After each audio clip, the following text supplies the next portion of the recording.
They say you never really know someone until they ask you to destroy your own dignity.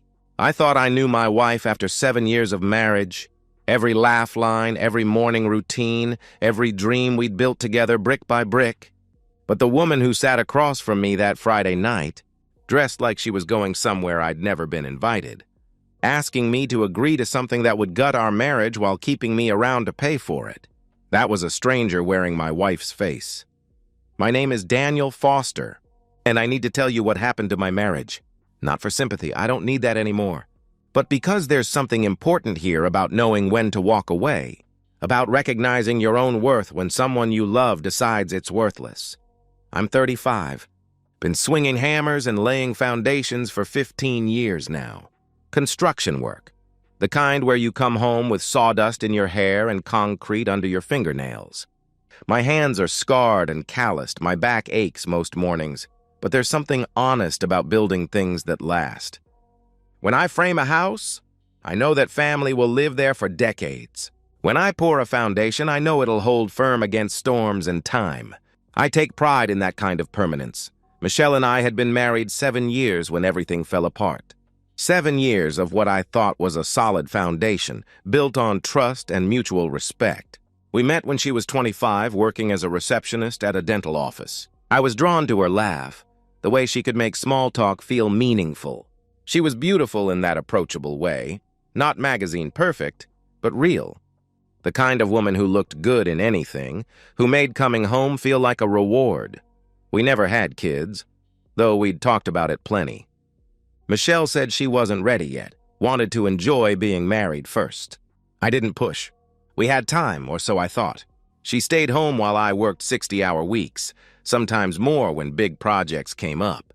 It seemed to work for us. I provided, she managed the house, we built a life together in a modest 2-bedroom in a decent neighborhood. The kind of place my father would have been proud of. Safe streets, good schools nearby for when we were ready, neighbors who waved when you mowed the lawn. For years, our routine felt comfortable, real. I'd come home exhausted, and Michelle would be there at the door, usually with dinner ready or at least planned. We'd eat together, talk about our days, mine full of job sites and crew problems, hers quieter but still full of small details that mattered. Weekend mornings were for coffee in bed, afternoons for errands or just being lazy together. We made love regularly, not with the fire of newlyweds, but with the steady warmth of people who knew each other's bodies, who'd found their rhythm. Then about 6 months ago, things started shifting. Michelle joined what she called a social group. 5 or 6 women from the neighborhood who got together for wine nights every Thursday and weekend brunches at trendy spots downtown.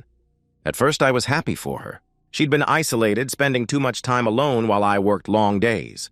I thought female friendships would be good for her, give her something to look forward to beyond my coming home each night.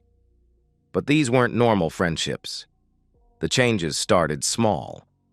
Michelle's wardrobe shifted toward more revealing clothes, low-cut tops, shorter skirts, dresses that hugged her curves in ways that seemed designed for attention. When I complimented her or asked about a new outfit, she'd dismiss it casually. Just felt like trying something different, she'd say with a shrug. But I never remembered buying these clothes, and our budget was tight enough that I would have noticed expensive purchases. Her phone became an extension of her hand. Constant texting, frequent calls she'd take in private, laughter at messages she never shared. When I'd ask who she was talking to, it was always the same response. "Just the girls," she'd reply with a tone that suggested I shouldn't be interested in women's conversations. Fair enough, I thought. Everyone needs privacy. The intimacy died gradually, then suddenly. Michelle started claiming exhaustion, headaches, stress. When I'd reach for her in bed, she'd stiffen or turn away. "Not tonight," became her default response. Weekend mornings became rushing to get ready for brunch with the girls. Our quiet moments together evaporated, replaced by her endless preparation for social events I wasn't invited to. But it was the dinner conversations that really opened my eyes. Michelle became obsessed with talking about these women, how free they were, how they lived authentically, how they refused to settle or compromise their happiness. She'd go on about Sarah, who left her husband because he was holding her back, or Jennifer, who was exploring her options while technically still married. Every story seemed designed to plant seeds, to make me understand that staying in one relationship was somehow limiting, that commitment was a trap rather than a choice. I started paying closer attention to the details. These women weren't happy divorcees finding themselves. They were homewreckers encouraging each other's worst impulses. They'd meet at expensive restaurants I couldn't afford. Talk about their adventures with men who weren't their husbands. Validate each other's cheating and betrayals as empowerment and self-discovery. Michelle would come home from these gatherings energized in a way she never was after spending time with me. Her eyes would shine with excitement as she recounted their conversations. But when she looked at me, that light would dim. I could see her comparing, evaluating, finding me lacking against whatever fantasies these women were filling her head with. The warmth that used to greet me at the door was gone. Michelle would barely look up from her phone when I came home. Dinner became her talking at me rather than with me. Monologues about her friends' courage to leave boring relationships and pursue real happiness. When I'd try to engage, to ask about her day beyond the group, she'd give one-word answers and return to her phone. I noticed but didn't confront. Part of me hoped it was just a phase, middle-age restlessness, a need to feel young and attractive again. I told myself she was just finding herself, exploring friendships she'd missed out on. I worked harder, thinking if I provided more, contributed more, she'd remember what we had together. I picked up extra projects, brought home larger paychecks, surprised her with small gifts and dinner dates. I was wrong. The harder I tried, the more contempt I saw in her eyes. My efforts weren't romantic, they were pathetic. My work wasn't admirable, it was blue-collar drudgery that marked me as unambitious. My faithfulness wasn't loyalty, it was boring predictability. Everything I thought made me a good husband became evidence of my inadequacy. One Thursday night, while Michelle was in the bathroom getting ready for wine night, her phone buzzed on the dresser. I glanced at it reflexively, not snooping, just the natural response to a notification. The preview showed a text from Sarah. "Did you tell him about the open marriage thing yet? You can't keep living this lie forever." My blood turned cold. I stared at that message until the screen went dark, trying to process what I'd read. Open marriage? What lie? That night I heard Michelle in the bathroom, voice hushed but excited. "No, he has no idea," she whispered into the phone. "He's too busy playing blue-collar hero to notice anything. Tomorrow night I'm going to tell him." The laughter that followed was like ice water in my veins. This wasn't my wife anymore. This was a stranger corrupted by poison her friends had been feeding her for months. Friday evening, I came home from a particularly brutal day. 12 hours of concrete work in 90-degree heat, my shirt soaked through with sweat, my muscles screaming. All I wanted was a shower, dinner, and maybe a quiet evening with my wife. Michelle was in the living room, perfectly made up like she was heading somewhere special. Her hair was styled, makeup flawless, wearing a black dress I'd never seen before. Expensive looking, cut low enough to show cleavage, short enough to be inappropriate for a married woman. She was scrolling through her phone, that familiar smile playing at her lips. "Hey," I said, dropping my work bag. "You look nice. Going out again?" She glanced up briefly, her expression flat and dismissive. "No, actually. I thought maybe we should stay in tonight. Talk." Something in her tone made my stomach tighten. This wasn't the voice of a wife wanting to reconnect. This was the voice of someone who'd made a decision and was about to announce it. "Great," I replied, trying to sound enthusiastic. "Let me grab a shower first. Then maybe we could order dinner and—" "I was thinking we could just talk now," she interrupted, setting her phone aside. "There are things we need to discuss about our marriage." I stood there in my work clothes, still dusty and tired, looking at this woman who'd once loved everything about my job, who used to massage my sore shoulders and tell me how proud she was of my work ethic. Now she looked at me like I was tracking mud through a museum. "Okay," I said, sitting across from her. "What's on your mind?" Michelle took a deep breath like she was steeling herself for something unpleasant. "Daniel, I've been doing a lot of thinking lately. About us, about what I want from life, about whether this marriage is really working anymore." "What do you mean?" I asked. "I mean, you come home every day covered in dirt, exhausted, with nothing to talk about except job sites and crew problems. she explained coldly. We eat dinner, watch TV, go to bed. Rinse and repeat. When was the last time we did something exciting? When did we last have a conversation that made me think? The criticism hit like a physical blow. Michelle, I work 60 hours a week, so you don't have to. I thought that was what we agreed on. I never agreed to be a 1950s housewife waiting around for her blue-collar husband to come home and validate her existence, she shot back, her voice sharp now, cutting. I'm 32 years old, Daniel. I have needs, desires, dreams that go beyond keeping house for a construction worker. Construction worker. The way she said it made my job sound like failure, like something to be ashamed of. This from a woman who'd lived off my construction worker income for 7 years. What kind of dreams? I asked, though I was starting to suspect I already knew. Michelle shifted in her chair, gathering courage for whatever bombshell she was about to drop. I want to feel alive again, Daniel. I want passion, excitement, connection with people who stimulate me intellectually and emotionally. And I don't stimulate you? I questioned. Not anymore, she replied without hesitation. Maybe you never did, and I was just too young to realize it. 7 years of marriage dismissed as youthful ignorance. 7 years of love and loyalty reduced to a mistake she'd outgrown. So what are you saying? You want a divorce? I asked. No, she said quickly. I don't want to throw away everything we've built together. The house, the financial security, the stability. I just want more. I stared at her, waiting for the other shoe to drop. I want an open relationship, she announced. The words hung in the air like smoke from an explosion. For a moment, I couldn't process what she'd said. An open relationship. She wanted to stay married to me but sleep with other men. You want what? I managed to say. An open marriage, she repeated. I want the freedom to explore other connections while maintaining what we have here. Lots of couples do it, Daniel. It's called being mature about relationships. I could hear the rehearsed quality in her voice, like she'd practiced this speech.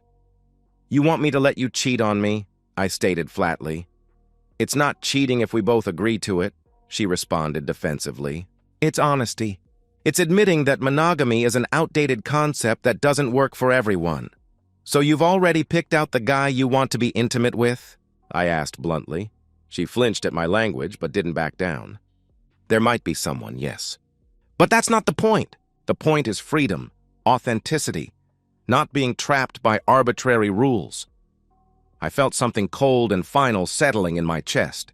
And what do I get out of this arrangement? You get to stay married to me, she answered. You get to keep the life we've built. And you get the same freedoms I'm asking for.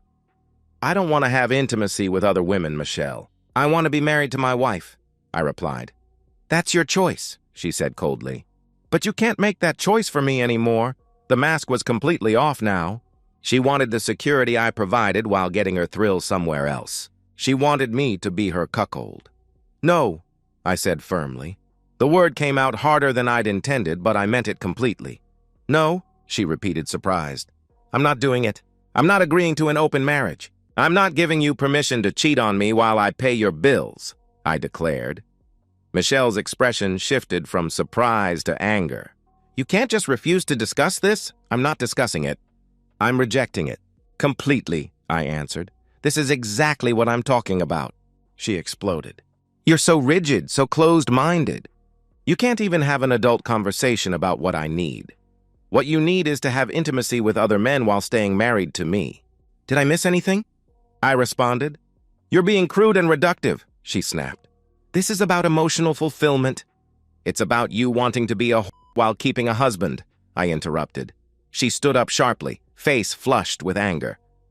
How dare you call me that? What else do you call a married woman who wants to sleep around? I asked. The fight was escalating fast, but I could see something else in Michelle's eyes. Surprised that I wasn't negotiating, wasn't trying to find a compromise. My friends warned me you'd react this way, she said defensively. They said men like you can't handle strong women who know what they want. There it was. Her sisters had coached her through this entire conversation. Your friends, I said slowly. The ones encouraging you to destroy your marriage. They're encouraging me to live authentically. To stop settling for less than I deserve, she replied. And what you deserve is a husband who pays the bills while you sleep with other men, I stated. If you can't give me what I need emotionally and physically, then yes, I deserve to find it elsewhere, she answered defiantly. I looked at this woman I'd loved for 7 years, really looked at her. The contempt in her eyes wasn't new. I could see now that it had been building for months. Then leave, I said. The words came out calm, final, without anger or pleading. What? She asked, stunned. If I can't give you what you deserve, then leave. Get a divorce. Find a man who can, I explained. Michelle stared at me like I'd slapped her. This wasn't in the script her friends had provided. You're not serious? She whispered. Dead serious. You want freedom? Take it. You want to explore other connections? Do it. But you're not doing it while married to me, I replied firmly. She tried different approaches, tears, promises, seduction. I physically removed her hand when she touched my arm. You're not staying here, I told her. She grabbed her purse and keys, face twisted with rage. You'll regret this, Daniel. You'll realize what you lost, and by then it'll be too late. The only thing I'm losing is a wife who wants to cheat on me. I'll survive, I answered. Michelle slammed the door so hard the windows rattled. I heard her car start, tires squealing as she backed out. My phone was in my hand before I consciously decided to pick it up. I opened the browser and typed, "Best divorce attorney near me." My hands didn't shake. I called in sick the next morning. First time in 3 years I'd missed work for something that wasn't the flu. By 8 a.m., I was sitting in the waiting room of Williams & Associates.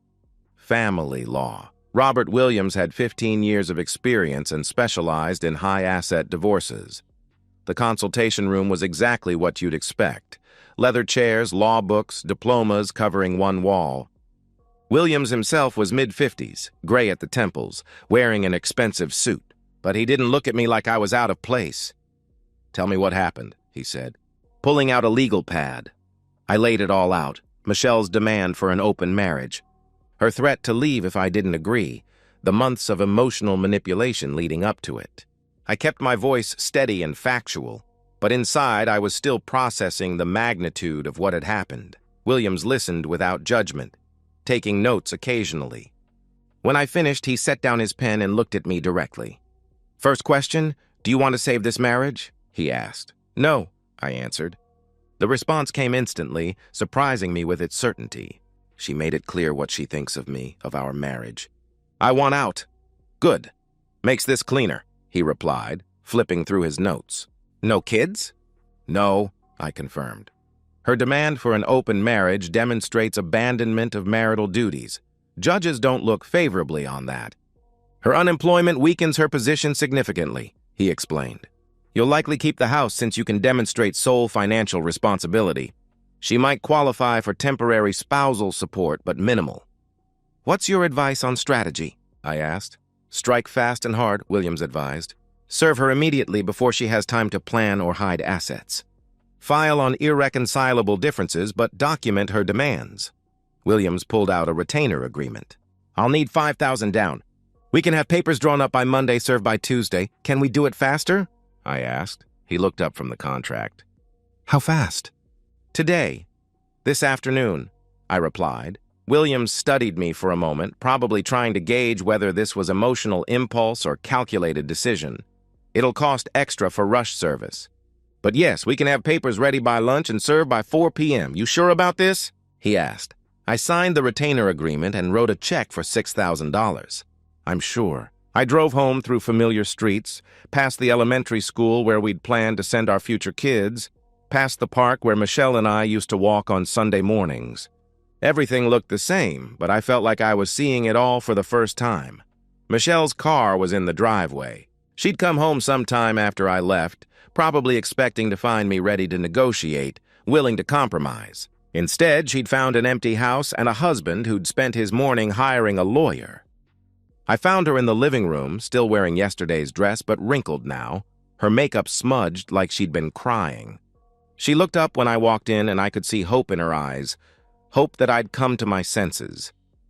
Daniel, I'm so glad you're here, she began eagerly. I've been thinking all night, and I realize we both said things we didn't mean. Maybe we can save it, I interrupted, sitting down across from her. I meant everything I said. The hope died in her eyes, replaced by something harder. So what now? You want to punish me for being honest about my needs? I'm not punishing you. I'm giving you exactly what you asked for, I replied. For the next hour, Michelle tried everything. Tears, anger, promises to cut contact with her friends, offers to go to counseling. She even tried seduction, moving closer, touching my arm, reminding me of what we'd had together. I felt nothing. Every word sounded hollow, every touch felt manipulative. She was only sorry because there were consequences now. At 3:45 p.m., I heard a car door slam outside. Michelle was in the middle of another tearful plea when the doorbell rang. Expecting someone? I asked. Michelle looked confused. No, I walked to the door and opened it. A middle-aged man in a cheap suit stood on my porch holding a manila envelope. Michelle Foster? He asked. She's inside, I replied, stepping aside. Michelle appeared behind me, still confused. I'm Michelle Foster. I have legal documents for you, he said, handing her the envelope and pulling out a clipboard. I need you to sign acknowledging receipt. I watched the color drain from Michelle's face as she realized what was happening. Her hands shook as she signed the form. The process server left without ceremony, and Michelle stood there holding the envelope like it might explode. What is this? She whispered. Your freedom, I answered.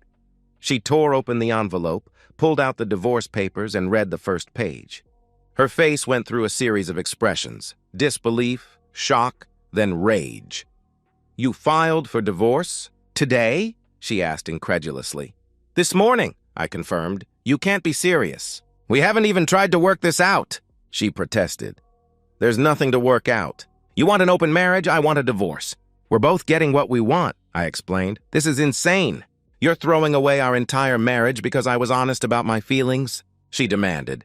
I'm ending our marriage because you stopped being my wife, I replied calmly. Pack your bags, Michelle. You need to be out of this house tonight, I told her.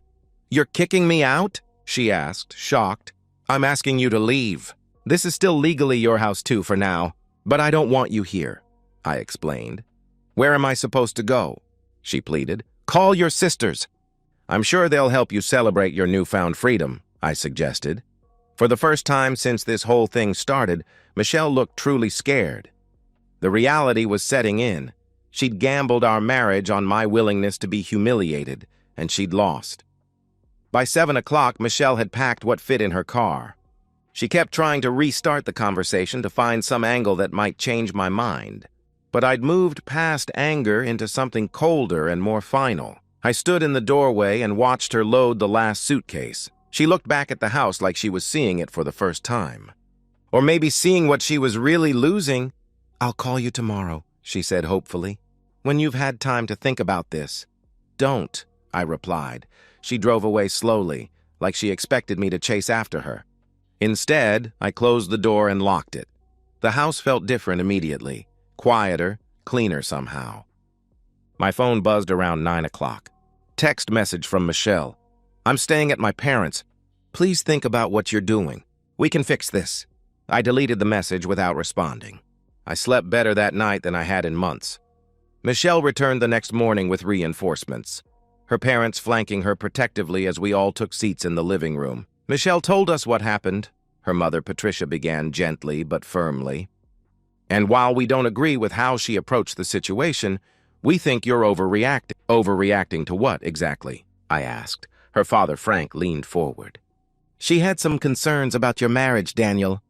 Maybe she didn't express them perfectly, but throwing her out and filing for divorce? That's extreme. I looked at Michelle. Did you tell them what you actually asked for? Michelle's eyes darted away.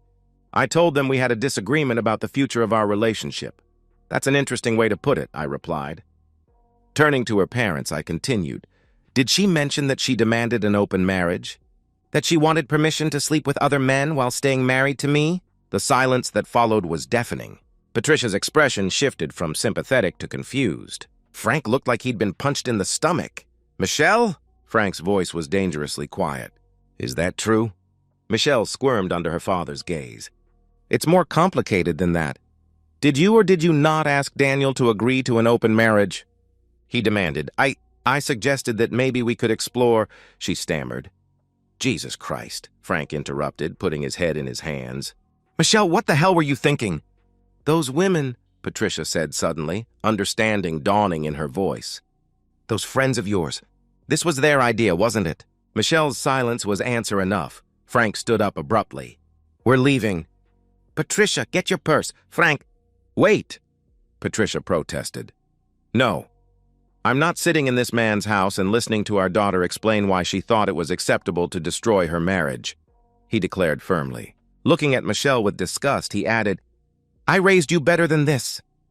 Daddy, please, Michelle pleaded. Don't daddy me. You made your choice. You wanted to act like a single woman? Now you are one, he replied coldly. Patricia tried to mediate. Michelle, honey, maybe you could apologize, try to work things out. There's nothing to work out, I interjected. Your daughter made it very clear what she thinks of me and our marriage. I'm just giving her what she asked for. I made a mistake, Michelle protested desperately. I got bad advice from friends who I thought cared about me. But that doesn't mean we have to throw away 7 years. You threw it away, Frank said coldly. The moment you decided Daniel wasn't enough for you. After they left, the house felt even quieter. Michelle's parents had seen the situation clearly and supported my decision. That meant more than they probably knew. My phone started ringing around noon. Michelle calling from her parents' house. I let it go to voicemail. Tears, apologies, promises to do better, pleas for me to reconsider. I deleted it. She called 6 more times that day. I didn't answer any of them. The next few days followed a pattern. Multiple calls, increasingly desperate voicemails, long texts explaining how sorry she was. She showed up at the house twice. I didn't answer the door. On Thursday, she sent a particularly long text. I left the group, told them I never wanted to see them again. I know what they did to me, how they poisoned my mind against you. Please, Daniel, can we just talk? I'll do anything to fix this. I called Robert Williams instead. She's panicking, I told him. Calling constantly, showing up at the house, promising to change everything. Classic pattern, Williams replied. Reality is setting in.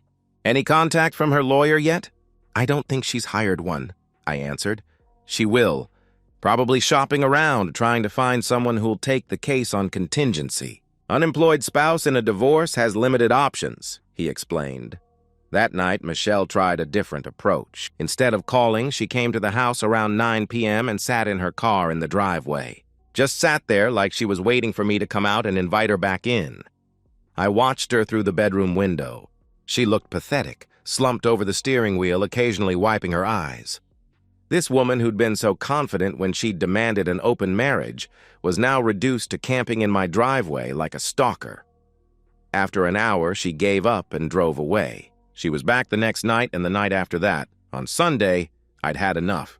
When I saw her car pull up, I walked outside and approached the driver's side window. Michelle rolled it down eagerly, hope lighting up her face.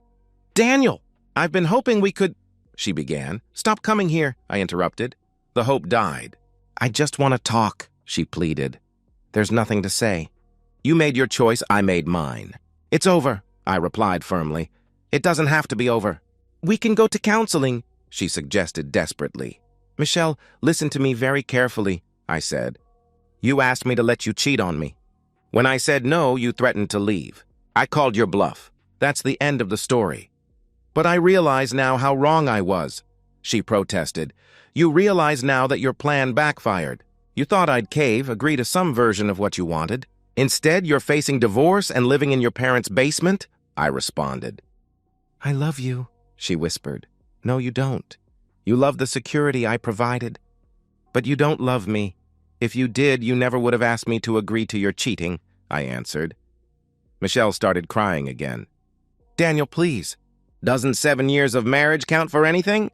It counted for everything. Until you decided it wasn't enough, I replied. I turned and walked back to the house. She sat there for another hour, but I didn't look out the window again. She didn't come back after that night. The calls and texts gradually tapered off too. 3 weeks after I'd filed, Williams called with an update. She hired a lawyer. Cheapest one she could find, he reported.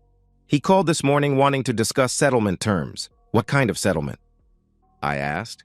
The usual. She wants the house. half the retirement accounts, permanent spousal support. Standard wish list for an unemployed spouse, he explained. And what did you tell him? I inquired. Williams chuckled. I told him to review the circumstances that led to the filing and call me back when he had more realistic demands. 2 days later, Michelle's lawyer called back. She was accepting our settlement offer. Half the liquid assets, about $8,000 total. Her car, personal belongings, and 6 months of temporary spousal support. I kept the house, retirement accounts, my truck.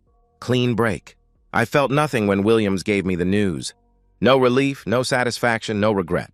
Just a sense of completion, like finishing a long and unpleasant job. The courthouse was exactly what you'd expect. Marble floors, fluorescent lighting, and institutional atmosphere that made everything feel final and official. I sat in the hallway outside courtroom 3C, wearing the same suit I'd worn to our wedding 7 years earlier. Michelle arrived 15 minutes late with her bargain basement lawyer. She looked terrible, thin, pale, wearing a dress that looked like it came from a clearance rack. The confident woman who demanded an open marriage 3 months ago had been replaced by someone who looked defeated and desperate. When they called our case, we filed into the courtroom like opposing armies laying down weapons. Judge Patricia Hernandez presided, a no-nonsense woman in her 50s who'd probably seen every variation of human marital failure. This is an uncontested dissolution of marriage based on irreconcilable differences, the judge announced after reviewing our file. Both parties have agreed to the terms of settlement. Mrs. Foster, is that correct? Michelle's voice was barely audible. Yes, Your Honor. Mr. Foster? The judge asked. Yes, Your Honor, I confirmed. The judge flipped through several pages. Mrs. Foster, you understand that you're waiving your right to permanent spousal support in exchange for 6 months of temporary support? Yes, Your Honor, Michelle replied quietly.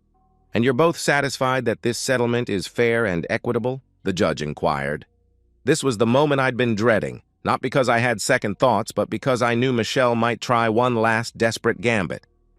Instead, she just nodded. Yes, Your Honor, she answered.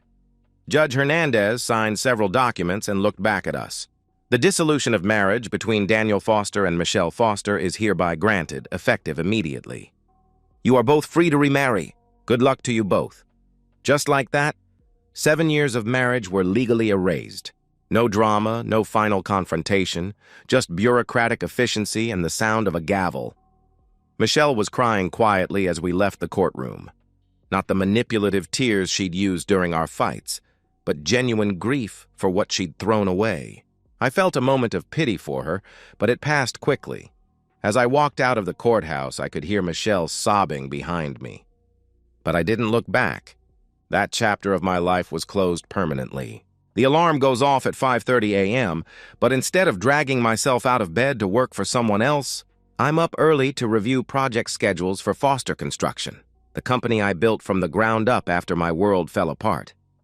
It started small.